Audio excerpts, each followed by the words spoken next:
සියලු දෙනාම මේ මොහොතේ ගෙදර ඉන්නවා කියලා මම හිතනවා.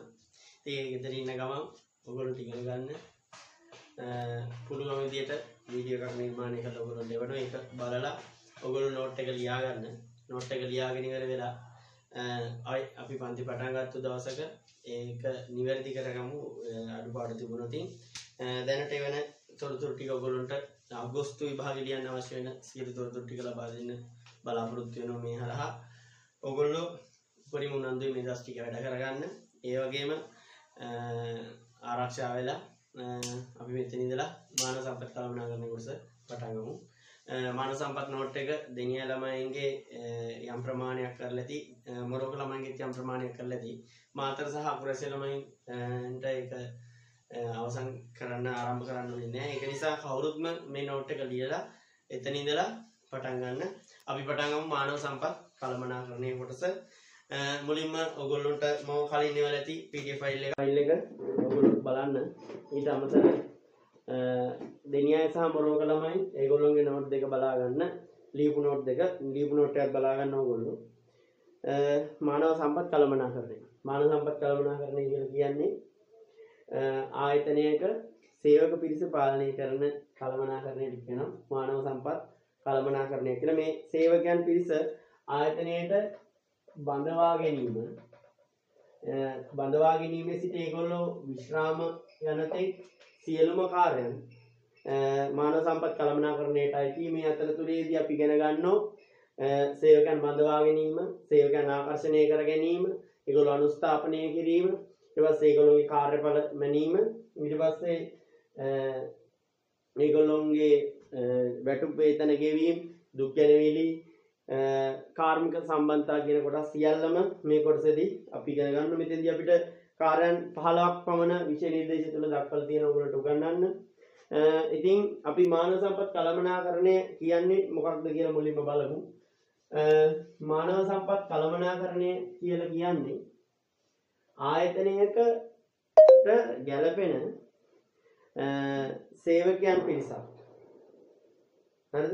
සේවකයන් පිරිසක් බඳවා ගන්න. මෙන්න මේ සංවිධානයේ සේවකයට ආයතනයේ සේවක පිරිසක් අවශ්‍ය වෙන්නේ ආයතනයේ සාර්ථකත්වයට මේ සේවකයා දායක කර ගන්න ඕන. සේවකයාගේ ශ්‍රමය ලබා ගන්න අවශ්‍යයි. එතකොට සංවිධානයක අරමුණු සහ පරමාර්ථ අපි දන්න දැන් මේ නිර්වචන දෙකේ ලියද්දී මේ දෙක මාරු වෙලා තියෙන්නේ. එතකොට සංවිධානයක පරමාර්ථ සහ අරමුණු කාර්යක්ෂමව ඔයගොල්ලන්ට මතක ඇති කළමනාකරණයේදී ඉගෙන ගත්තා. කාර්යක්ෂම කියලා කියන්නේ අඩු යෙදවීමකින් වැඩි නිමවුමක් ලබා ගැනීම.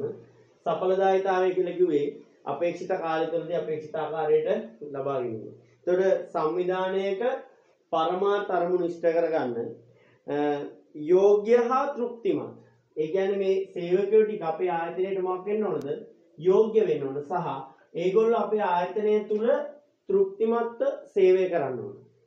ඒතර සංවිධානයේ අරමුණු පරමාර්ථ ඉෂ්ට කරගන්න අවශ්‍ය වෙන යෝග්‍ය හා තෘප්තිමත් සේවකයන් පිරිසක් ආයතනය තුල බිහි කරගන්න බිහි කර ගැනීම සඳහා ඒගොල්ලෝ මේ සේවකයෝ ටික ලබා ගැනීම හා රඳවා ගැනීමේ ක්‍රියාවලිය. මෙන්න මේ ක්‍රියාවලිය තමයි කියන්නේ මොකක්ද කියලාද?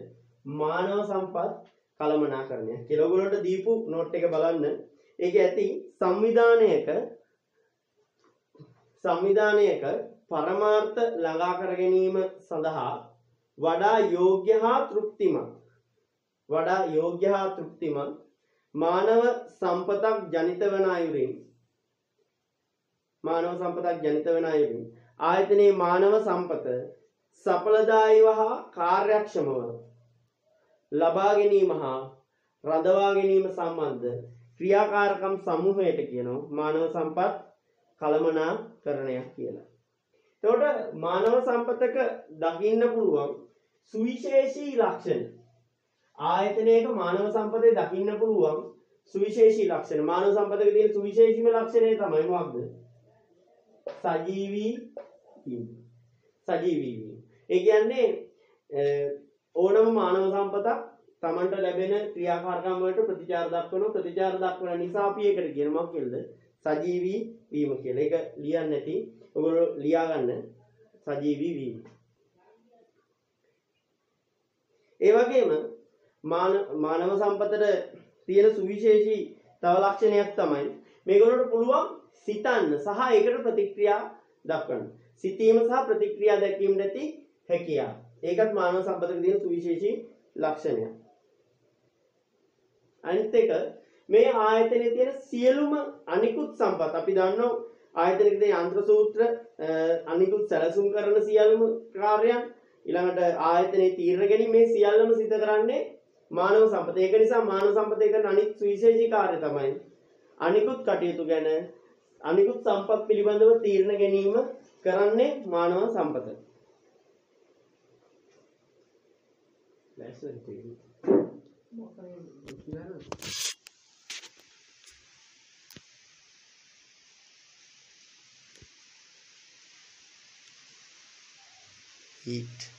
මානව සම්පතේ තියෙන සියලුම අනිකුත් සම්පත් වලට සාපේක්ෂ කරද්දී තියෙන සුවිශේෂී ලක්ෂණයක් තමයි දැන් සාමාන්‍යයෙන් අපි දන්නවා ජංගම දුරකථනයක් එහෙම නැත්නම් යන්ත්‍රයක් අපි උදාහරණයක් විදිහට ජංගම දුරකථනයක් ගත්තොත් ජංගම දුරකථනය භාවිතා කරන්න ඒක වටිනාකම එන්න අඩු වෙනවා. හැබැයි ඔයගොල්ලෝ දන්න මානව සම්පතක කාලය කියන්නේ ඒගොල්ලෝගේ පුහුණුව වැඩි වෙනකොට ඒගොල්ලෝගේ පරිණත බව වැඩි වෙද්දී ඒගොල්ලෝගේ වටිනාකම වැඩි වෙනවා. ඒ කියන්නේ මානව සම්පත කාලයක් එක්ක වටිනාකම වැඩි වෙනවා.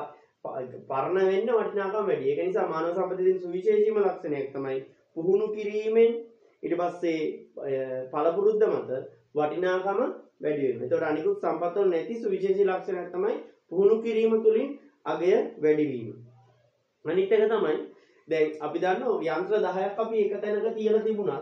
මේ යන්ත්‍ර 10යි එක යන්ත්‍රයක් ස්ටාර්ට් කරොත් මේ යන්ත්‍රය විතරයි වැඩ කරන්නේ. හැබැයි අනිකුත් යන්ත්‍ර ඒක වැඩ කරන නිසා වැඩ කරන්නේ නැහැ. නමුත් මානව සම්පතේ තියෙන සුවිශේෂී ලක්ෂණයක් තමයි මානව සම්පතේ එක්කෙනෙක් වැඩ කරද්දී අනිත් ඒ කෙනා එක්ක වැඩ කරන්න ලොකු කැමැත්තක් දක්වන මේකට කියනවා කණ්ඩායමක් වශයෙන් වැඩ කිරීමට ඇති කැමැත්ත. කණ්ඩායමක් වශයෙන් වැඩ කරන්න පුළුවන්.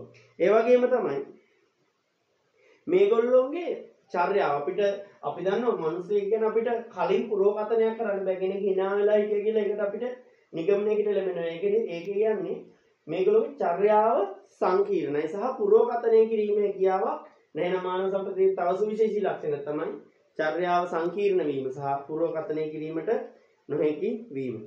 ඒ වගේම තමයි මේගොල්ලෝ දැන් යන්ත්‍රයක අපි ස්විච් එකක් දැම්මම මේ යන්ත්‍රෙට කියලා තියෙන එහෙම නැත්නම් ප්‍රෝග්‍රෑම් කරලා තියෙන විදියට විතරයි ඒගොල්ලෝ වැඩ කරන්නේ. හැබැයි යන්ත්‍රයක එහෙම වෙන්නේ නැහැ. යන්ත්‍රයක නෙවෙයි මානව සම්පතක එහෙම වෙන්නේ නැහැ. මානව සම්පතක අනිවාර්යයෙන්ම මානව සම්පත ඒගොල්ලෝ නිර්මාණශීලී කියලා දීපු විදිය නෙවෙයි. එතනින් එහා දෙයක් හිතන. ඒ කියන්නේ මානව සම්පතේ තව සුවිශේෂී ලක්ෂණයක් තමයි නිර්මාණාත්මක බව. නිර්මාණාත්මක හැකියාවක් තියෙන එක. ඊළඟට මම ඔයගොල්ලන්ට නෝට් එකේ දීලා ඇති මානව සම්පත් කළමනාකරණේ පොදු පරමාර්ථය. මානව සම්පත් කළමනාකරණේ පොදු පරමාර්ථය. ඒ කියන්නේ මානව සම්පත් කළමනාකරණයක් කරද්දී ඔයගොල්ලෝ නෝට් එකේ ලියා ගන්න මානව සම්පත් කළමනාකරණේ පොදු පරමාර්ථය කියන එක විශේෂයෙන් සටහන් කරගන්න ඔයගොල්ලන්ට පිටි ප්‍රශ්න පත්‍රයක හිතෙන් පෙරවීමක් සඳහා ඒක ලැබෙන්න පුළුවන්. ඒතකොට මානව සම්පත් කළමනාකරණේ පොදු පරමාර්ථය තමයි අපි දන්න සංවිධානයේ මේ සාර්ථකත්වය සඳහා දායකත්වයක් ලබා දෙන යෝග්‍ය සහ තෘප්තිමත් සේවකයන් ඇති කර ගැනීම හා ඔවුන් රඳවා ගැනීම. ඒ කියන්නේ ආයතනයේ සාර්ථකත්වයට අවශ්‍ය වෙන සේවකයන් පිරිසක් ඇති කර ගැනීම සහ යෝග්‍ය සේවකයන් පිරිසක් ඇති කර ගැනීම සහ ඒගොල්ලෝ රඳවා ගැනීමට අපි කියනවා මානව සම්පත් කළමනාකරණේ ප්‍රධානම පොදු පරමාර්ථයට අපි කියනවා ඒක. ඒ කියන්නේ යෝග්‍ය සේවක පිරිසක් ඇති කර ගැනීම හා රඳවා ඒක විශේෂයෙන් සටහන් කරගන්න මම ඔයගොල්ලන්ට නෝට් එකක දීලා ඇති. ඊළඟට මානව සම්පත් කළමනාකරණයේ අරමුණු. මානව සම්පත් කළමනාකරණයේ අරමුණු. මානව සම්පත් කළමනාකරණයේ අරමුණු. මෙතෙන්දී මානව සම්පත් කළමනාකරණයේ ප්‍රධානම අරමුණ තමයි මෙන්න මේ ආයතනය තුල සිටින සේවකයන්ගේ ඵලදායීතාවය වැඩි කිරීම. අපි දන්නවා ආයතනයේට මේ ආධුනික සේවකයෙක් බඳව ගත්තට පස්සේ මේ සේවකයාගේ කාර්යක්ෂමතාවය ගොඩක් පහළ මට්ටමක තියෙන්නේ. මේ පහළ මට්ටමක තියෙන සේවකයාගේ ඵලදායීතාවය වැඩි කරගන්න අවශ්‍යයි. ඒතර මානව සම්පත් කළමනාකරණය කියන අංශයට පැවරිච්ච වගකීමක් තමයි ඒගොල්ලෝගේ අරමුණක් තමයි. මෙන්න මේ සේවකයාගේ ඵලදායීතාවය තව තවත් වැඩි කරගන්න. එහෙනම් තව ප්‍රධානම අරමුණක් තමයි සේවකයන්ගේ ආයතනයේ සේවක ඵලදායීතාවය වැඩි කර ගැනීම. පළවෙනි අරමුණ. ඒක ලියා ගන්න. සේවක ඵලදායීතාවය වර්ධනය කිරීම. ඒ වගේම තමයි සේවක කැපවීම. සේවකෙක් දැන් කෙනෙක් ආයතනයක වැඩ කරන සේවකෙක් ආයතන වෙනුවෙන් කැප වෙනවා කියන එක කැමැත්තෙන් සිදුවිය යුතු දෙයක්. කෙනෙක් තමන් කරන කාර්යයකට කැපවීමක් කරනවා නම් ඒක කැමැත්තෙන් සිදුවිය යුතු දෙයක්. ඒක අකමැත්තෙන් සිදු වෙන්න බෑ. එහෙම වුණොත් ඒ කෙනාගේ කැපවීමක් හරියට ලැබෙන්නේ නැහැ. ඒ කෙනා ආයතනය තුළ අකමැත්තෙන් නම් සේවය කරන්නේ. එතකොට ඒ කෙනාගෙන් අපිට අර හොඳ දායකත්වයක් ලබා ගන්න බෑ. ඒ කියන්නේ මෙන්න මේ මානව සම්පත් කළමනාකරණයේ ප්‍රධානම අරමුණක් තමයි මෙන්න මේ සේවක කැපවීම ඉහළ නංවා ගැනීම. මේ ආයතනයේ ඉන්න සේවකයෝ Tamanගේ කැමැත්තෙන්ම ඉදිරිපත් වෙලා සේවය කරන්න ඉදිරිපත් වෙන්න ඕනේ. ඒකට මේකට කියනවා සේවක කැපවීම නංවාලීම කියලා කියනවා දෙවෙනි කාරණාව. සේවක කැපවීම නංවාලීම. ඒ වගේම තමයි ආයතනයේට ලැබිච්ච සේවකයෙක් කියන්නේ ආයතනයේ තියෙන ප්‍රධාන සම්පත. මේ සම්පත හොඳින් සංවර්ධනය කරන්න අවශ්‍යයි. ඒතකොට සංවර්ධනය කිරීම තුළ මේ සේවකයාගේ වටිනාකම තව තවත් වැඩිනවා. වටිනාකමෙන් වැඩි සේවකයෙක් ආයතනය තුළ ඉන්නවා කියලා කියන්නේ ආයතනයේට වාසියක්. ඒතකොට සේවක සංවර්ධනයක් ඇති කිරීම මානව සම්පත් කළමනාකරණයේ තවත් අරමුණක් වෙනවා. ඒතකොට පළවෙනි කාරණා තුනක් ලිව්වා. අරමුණු තුනක්. පළවෙනි අරමුණ උනේ මොකක්ද? සේවක ඵලදායීතාවය වර්ධනය කර ගැනීම. 2 සේවක කැපවීම නංවාලීම. 3 සේවක සංවර්ධනයක් ඇති කිරීම. 4 මෙන්න මේ සේවකයන්ගේ අභිප්‍රේරණය. ඒ කියන්නේ මේ සේවකයා කැමැත්තෙන් වැඩ කරන්න පොළඹවන. ඒකත් ඔය කැපවීම හා සමීපයි. ඒතකොට සේවකයා වැඩ කරන්න කැමැත්තෙන් ඉදිරිපත් කරවන්න. ඒ කියන්නේ අපි දන්න යන්ත්‍රයක් නම් ඒ යන්ත්‍රයට දීලා තියෙන අනේ හැටියට ඒගොල්ලෝ යන්ත්‍රය වැඩ කරනවා. හැබැයි සේවකෙක් එහෙම වෙන්නේ නැහැ. සේවකෙක් Tamanගේ මිනිස්සෙක් එහෙම කැමැත්තෙන් ඉදිරිපත් වෙන්නේ නැහැ. ඒ තත්ත්වයට පත් කරගන්න අපිට හැකියාව තියෙනවා. ඒතකොට සේවක අභිප්‍රේරණය මානව සම්පත් කළමනාකරණයේදී ඒ අංශයට තුල තිබෙන එක අරමුණක්. මානව සම්පත් කළමනාකරණයේ අරමුණු දැන් අපි 4ක් ඉගෙන ගත්ත. පළවෙනි එක අපි ඉගෙන ගත්තා සේවක ඵලදායීතාවය වර්ධනය කිරීම. 2 මානව සම්පත් සංවර්ධනය කර ගැනීම. ඊට පස්සේ සේවකයාගේ කැපවීම වැඩි කර ගැනීම. ඊළඟට 4 වෙනි ඉගෙන ගත්තා අභිප්‍රේරණය ඇති කර ගැනීම. ඊළඟට 5 වෙනි එක සේවක සුබ සාධනය. සේවක සුබ සාධනයේ සේවක සුබ සාධනයේ ආයතනයේ මානව සම්පත් කළමනාකරණයේ අරමුණක්. හේතුව ආයතනයක වැඩ කරන සේවකයාට සේවකයාගේ රැකියාව තුළ ගැටලුවක් තියෙනවා. මේ සේවකයාගේ රැකියාව තෘප්තියෙන් කරන්න අවශ්‍ය වෙන පහසුකම් තියෙන්න පුළුවන්. ප්‍රවාහන පහසුකම් ඊළඟට මොනවා හරි ඒගොල්ලෝ ගෙදර උත්සවයක් තියෙනවා නම් නැත්නම් හානියකටපත් වෙලා නම් ඒ පහසුකම් ඊළඟට සේවකයාගේ නිල ඇඳුම් මේ සියලුම දේවල් ලැබෙන්න ඕනේ. ඒතකොට සේවක සුබ සාධන පහසුකම් මේ හරහා ලබා දිය යුතුයි. ඒතකොට සේවක සුබ සාධනය කියන්නේ සේවක මානව සම්පත් කළමනාකරණයේ එක අරමුණක් වෙනවා. ඒතකොට සේවක සුබ සාධනය ඊළඟට රැකියාව සඳහා නියමිත වේලාවට නිවැරදි ප්‍රමාණයෙන් නිවැරදි සේවකයන් බඳවා ගැනීම. මේ රැකියාවලට අවශ්‍ය වෙන නිවැරදිම සේවකය නිවැරදි ප්‍රමාණයක් නිවැරදි වේලාවට බඳවා ගන්න ඕනේ. එහෙම නැති වුණොත් සමහර වෙලාවට ආයතනයේ සේවක හිගයක් ඇති වෙන්න පුළුවන්. හිගයක් ඇති වුණොත් ආයතනයේ ක්‍රියාවලිය අඛණ්ඩව පවත්වාගෙන යන්න බැරි වෙනවා. ඒතර නිවැරදි වේලාවට බඳවා ගන්න ඕනේ. නිවැරදි ප්‍රමාණය. ඒ කියන්නේ ආයතනයේ ධාරිත ආයතනයේ මූල්‍ය හැකියාව ආයතනයේ අවශ්‍යතාවය ආයතනයේ ගැළපීම මෙන්න මේ කින් දේවල් බලලා ආයතනයේ යෝග්‍යම සේවකයන් යෝග්‍ය ප්‍රමාණයක් බඳවා ගන්න. එහෙම නැති වුණොත් වෙන්නේ මේ දැන් ආයතනයේ තුල ඉන්න සේවකයන් ප්‍රමාණය වැඩි වීම තුල ආයතනයේ පිරිවැය වැඩි වෙන්න පුළුවන්.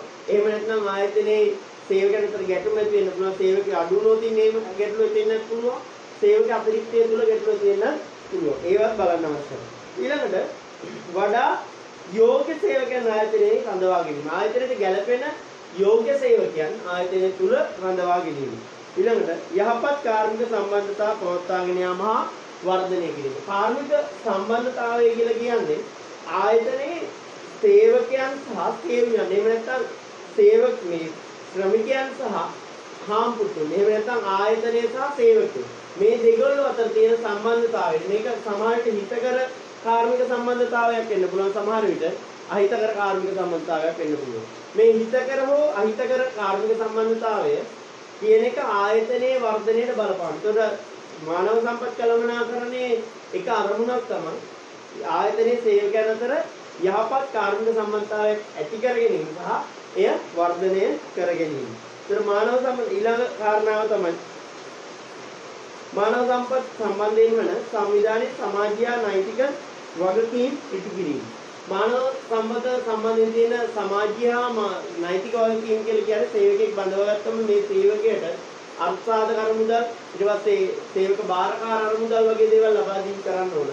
ඒ නෛතික වගකීම් ඉටු කරන එක සහ ඒගොල්ලෝ සමාජය තුළ හොඳ ජීවන තත්ත්වයක් පවත්වා ගන්න අවශ්‍යයි. ඒක නිසා සේවකයන්ට ඒ දේවල් ලබා දීම මානව සම්පත් කළමනාකරණයේදී අරමුණක් වෙනවා. මානව සම්පත් කළමනාකරණයේ අරමුණු ටික මම ඔයගොල්ලන්ට පැහැදිලි කිරීම කරේ.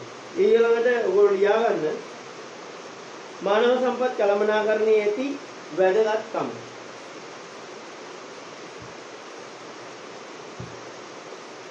මානව සම්පත් කළමනාකරණයේ ඇති වැදගත්කම.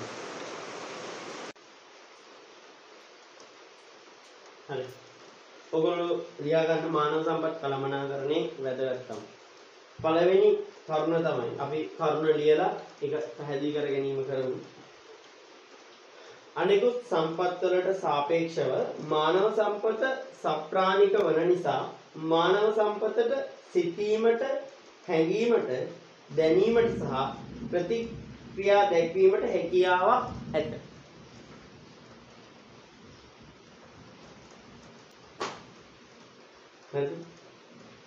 අනිකුත් සම්පත් වලට සාපේක්ෂව මානව සම්පත සප්‍රාණික වන නිසා මානව සම්පතට සිතීමට, හැඟීමට, දැනීමට සහ ප්‍රතික්‍රියා දැක්වීමට හැකියාව ඇත. එතකොට ඕක මතක තියාගන්න ලේසි. මෙන්න මෙහෙම මතක තියාගන්න.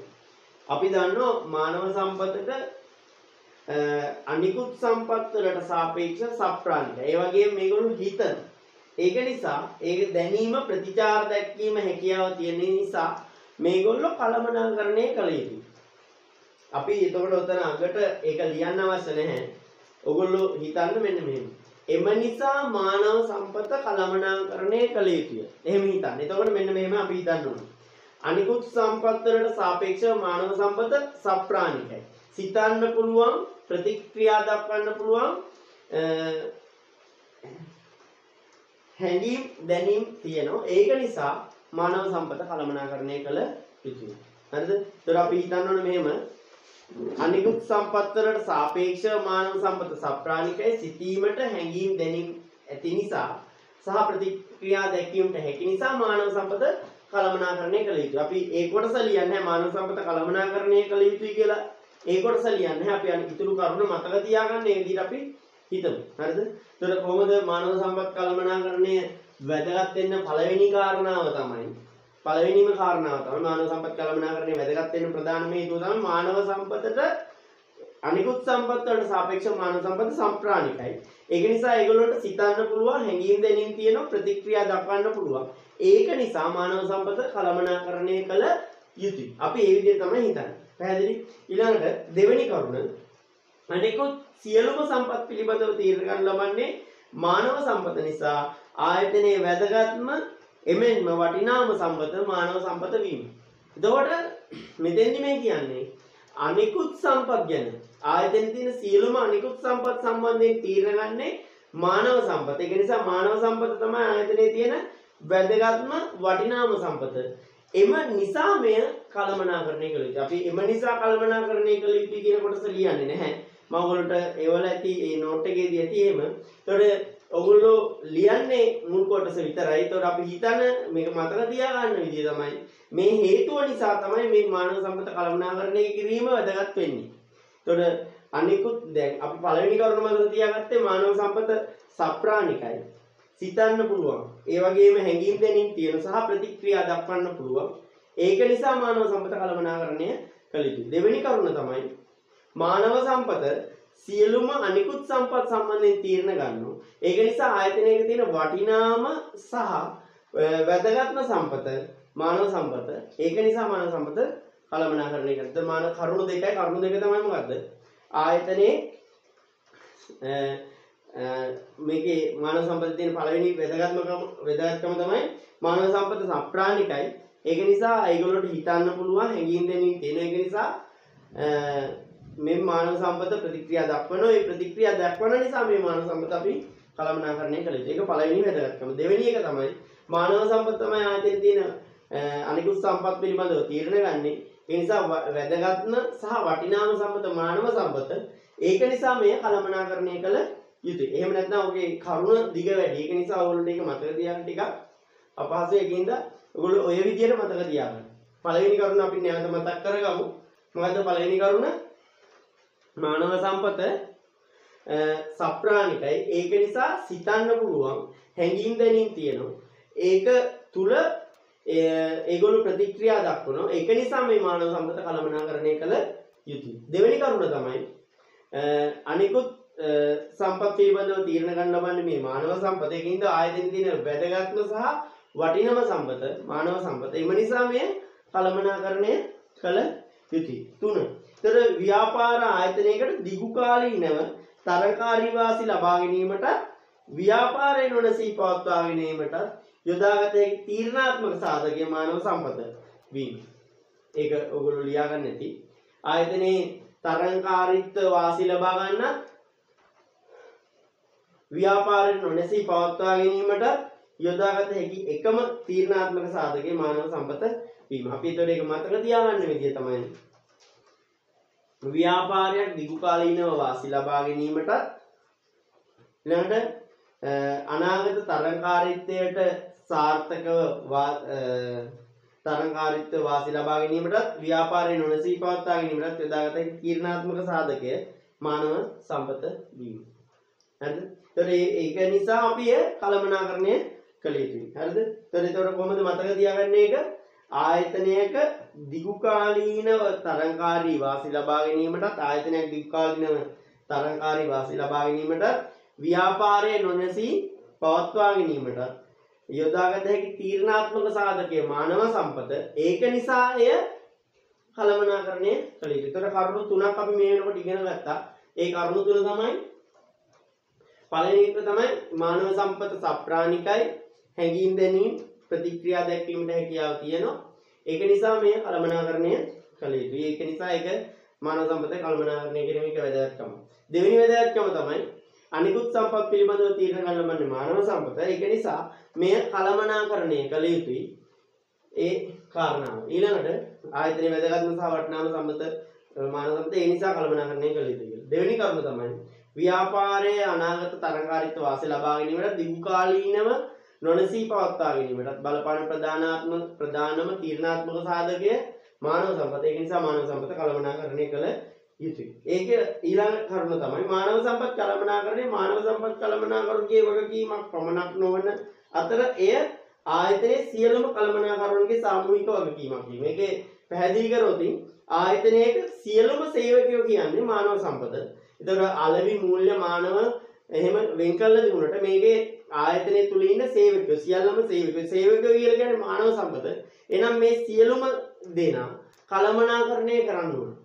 ඒක මානව සම්පත් කළමනාකරණය විතරක් නෙමෙයි සෑම අංශයක වගකීමක් වෙන. එතකොට මානව සම්පත් කළමනාකරුගේ වගකීමක් පමණක් නොව එය සියලුම කළමනාකරුන්ගේ සාමූහික වගකීමක් කියනවා. හරිද?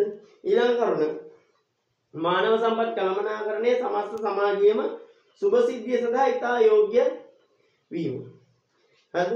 එතකොට මානව සම්පත් කළමනාකරණය සමස්ත සමාජයේම සුභ සිද්ධිය සඳහා ඉතා වැදගත් වෙනවා. එතකොට මානව සම්පත් කළමනාකරණය කරේ නැති වුණොත් ඇතිවෙන ගැටලු අපි හිතමු ආයතනයක් තුළ ඇතිවෙන ගැටලුවක් සමස්ත සමාජයේම ගැටලුවක් බවට පත් වෙන්න පුළුවන්. එතකොට ආයතනයක මානව සම්පත් කළමනාකරණයේ දුර්වලතාවයක් ඇති වුණොත් ඒ දුර්වලතාවය නිසා සමස්ත සමාජයේම ඒකේ බලපෑමක් ඇති වෙන්න පුළුවන්. උදාහරණයක් වශයෙන් ආයතනයක තියෙන ගැටලුවක් සාමාන්‍ය සමාජයට ගිහිල්ලා සාමාන්‍ය සමාජය තුළ ඒක සමහර විට ලොකු ගැටුමක් බවට පරිවර්තනය වෙන්න පුළුවන්. ඒක නිසා ආයතනයක මානව සම්පත් කළමනාකරණය කිරීම වැදගත් වෙනවා. එතකොට ඊළඟ කරුණ තමයි නූතන ව්‍යාපාර පරිසරය තුළ වෘත්ති ආරවුල් හා ගැටුම් විශාල ලෙස වර්ධනය වී තිබීම නිසා ආරවුල් සහ ගැටුම් විසඳීමේදී මානව සම්පත් කළමනාකරණයට විශාල කාර්යභාරයක් ඉටු කළ හැකි වීම. මේක ඕගොල්ලෝ මේ කරුණු ටික හොඳින් බලා ගන්න. එතකොට ඕව තමයි මානව සම්පත් කළමනාකරණයේ වැදගත්කම. මේ හැම එකක් අගටම ඕගොල්ලෝ මේ නිසා කළමනාකරණය කළ යුතුයි කියන කරුණ එකතු කරගෙන පාඩම් කරගන්න. එතකොට ඒක පහසුයි. ඊළඟට අපි ලියමු මාතෘකාව මානව සම්පත් කළමනාකරණයට අයත් කාර්යය. මානව සම්පත් කළමනාකරණයට අයත් කාර්යය. එතකොට මානව සම්පත් කළමනාකරණයට අයත් කාර්යයන් වල පළවෙනි කාර්යය. අපි මෙතෙන්දි කාර්යයන් ඇත්තටම 15ක් ලියන්න අවශ්‍යයි. කාර්යයන් 15ක් අපි ඉගෙන ගන්නවා. ඒක තමයි මුළු පාඩමම ඕගොල්ලෝගේ. ඒකෙන් අපි රැකියා නිර්මාණය කියන තැනින් තමයි අපි කාර්යයන් පටන් ගන්නෙ. එතකොට පළවෙනි කාර්යය තමයි රැකියා නිර්මාණය.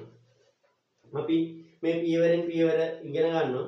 එතකොට රැකියා නිර්මාණය, රැකියා විග්‍රහය,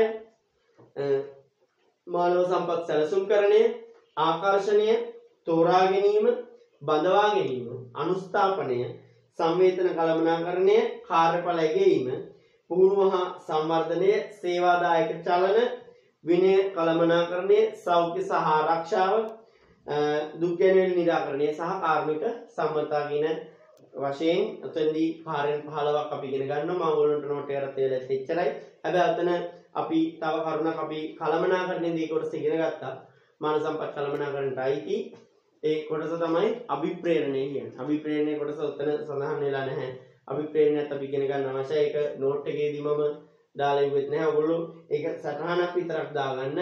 අභිප්‍රේරණය කියන එකත් ඔතෙන්ට අයිති වෙනවා. එතකොට මෙතෙන්දී අපි මුලින්ම රැකියා නිර්මාණය කියන එක බලමු. රැකියා නිර්මාණය කියන එක.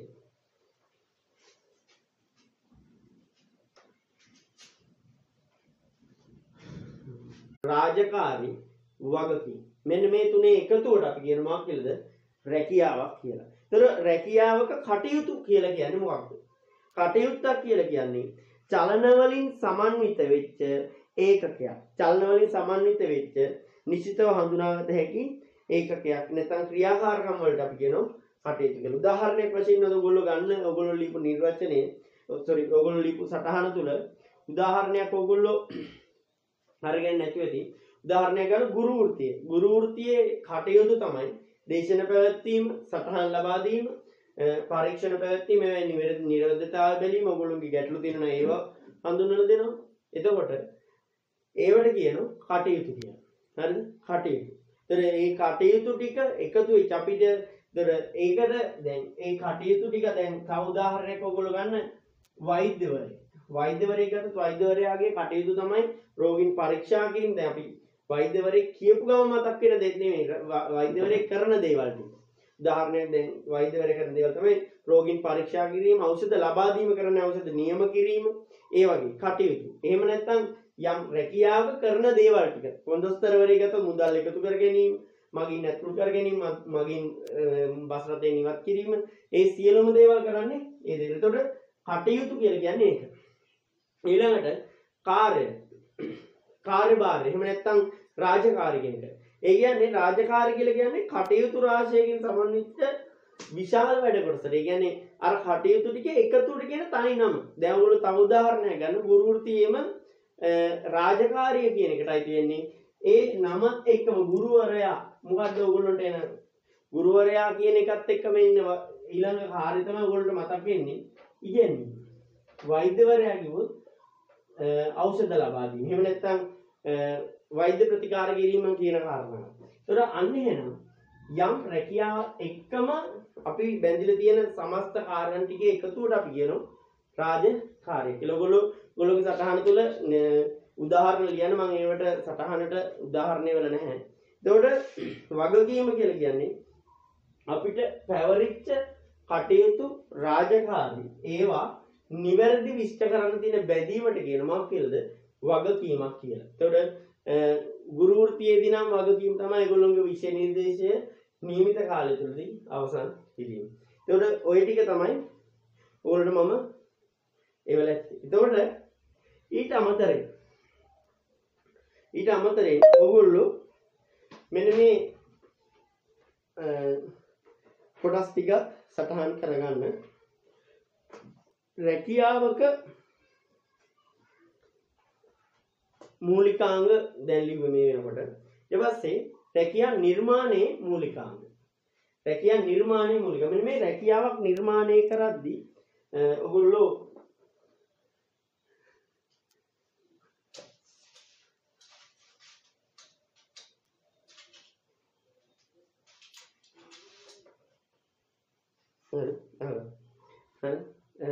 රැකියාවක මූලිකාංග අපි ලිව්වේ. එතකොට රැකියා නිර්මාණයේ මූලිකාංග, රැකියා බිහි කිරීමේ මූලිකාංග. මෙතෙන්දී රැකියා නිර්මාණයේ මූලිකාංග දෙකක් අපි කතා කරමු. එකක් චර්යාත්මක බව, අනිත් එක කාර්යක්ෂමතාවය කියන කාරණාව. කාර්යක්ෂම බව සහ චර්යාත්මක බව. ඔයගොල්ලෝ මේ සටහන ලියා ගන්න. රැකියාවක මූලිකාංග කලින් ලිව්වේ. රැකියා නිර්මාණයේ මූලිකාංග දෙකයි. රැකියා නිර්මාණයේ මූලිකාංග දෙකයි. එකක් කාර්යක්ෂම බව, අනිත් එක චර්යාත්මක බව. කාර්යක්ෂම බව කියන එක යටතේදී එක කාර්යක්ෂම බව කියන එකේදී අපි මේ කාර්යක්ෂම බව කියලා කියන්නේ රැකියාව නිර්මාණය කරද්දී ඒක කාර්යක්ෂම වෙන්න ඕනේ. ඒ කියන්නේ ඒ රැකියාව බිහි කිරීම කාර්යක්ෂම වෙන්න ඕනේ. එතකොට මේ පළවෙනිම දේ තමයි වැඩ බෙදීම කාර්යක්ෂම වෙන්න ඕනේ. ප්‍රමිති සහ